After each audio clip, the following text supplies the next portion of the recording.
tried your cell phone, but we can't get hold. We're calling about.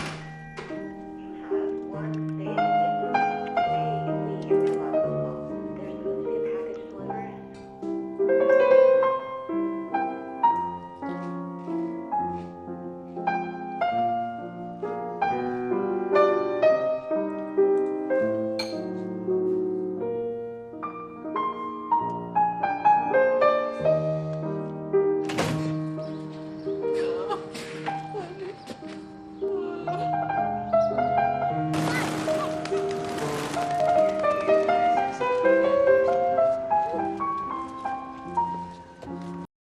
I think he's a guy who's followed all of the rules, who said, oh, I'm supposed to be married at this age, I'm supposed to be making this much money at this time. And I think because of who he is, he and the way our society works, he's been allowed to, in a way.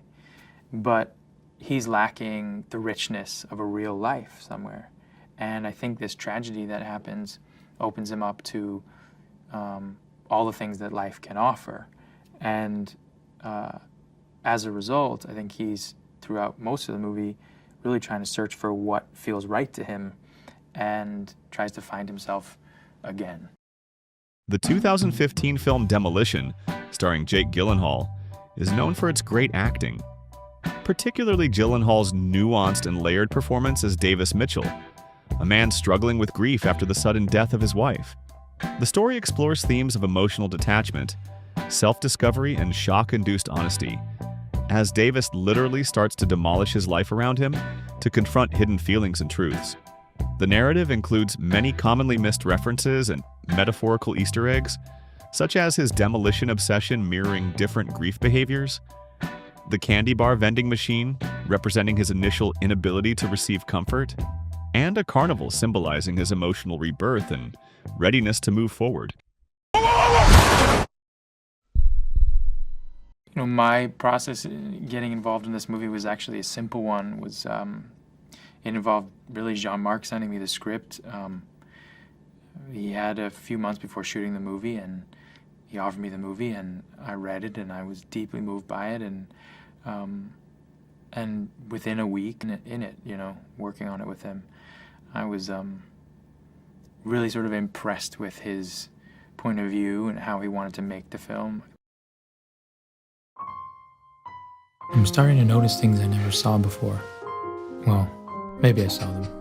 I just wasn't paying attention. For some reason, everything has become a metaphor. I am the uprooted tree. No, wait. I'm the storm that uprooted the tree.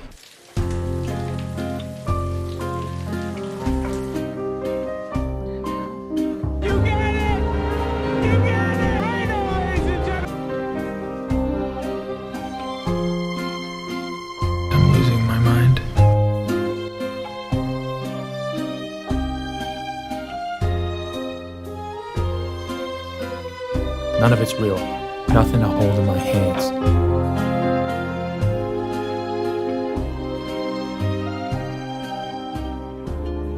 I find I'm suddenly filled with, overwhelmed by a growing sense of curiosity. Well, I think the sort of destruction of his life, the demolition of his life is obviously literal, and it's also figurative. And so it's his internal life and his external life. I think he misunderstands it when people tell him, you know, you have to take things apart in order to put them back together. I think he sort of assumes, oh, I'll do that in the real world. I'll literally tear my house apart. But as he's doing it, it becomes a metaphor for his internal life. And what he's trying to get to is feeling. He's trying to understand why he's not feeling. And I think within the journey of him trying to figure that out, he discovers his feelings. There's something else that's been scratching at the inside of my head. I keep thinking about my childhood. I couldn't take it 1 second longer. And that made everything better. Do you think it's too late for that?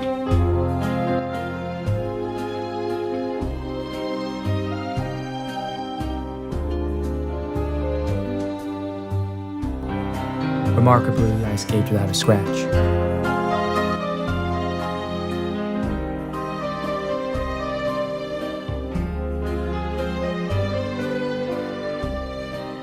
put it all back together.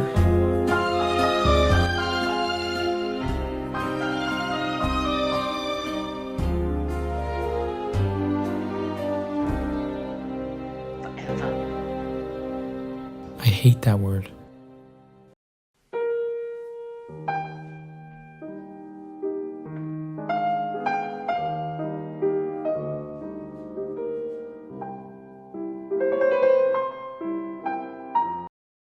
I think what moved me really was so often we are told how to experience a situation, how we're supposed to experience a situation, we're supposed to feel, not only literally somebody telling you that, but just convention.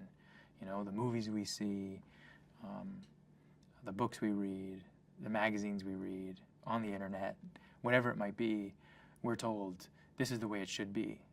And every human being is so specifically and individually themselves, and I think that doesn't leave much room for reacting however you would react as yourself. And so this is a movie really about the specificity of one guy and how he responds to grief and the things he loves and losing them and trying to put his life back together. And I like that because I like things that feel new and different, particularly when you seemingly are grappling with something like a subject matter that seems typical, and it's done in a totally atypical way. I think that's just great. I think it's wonderful.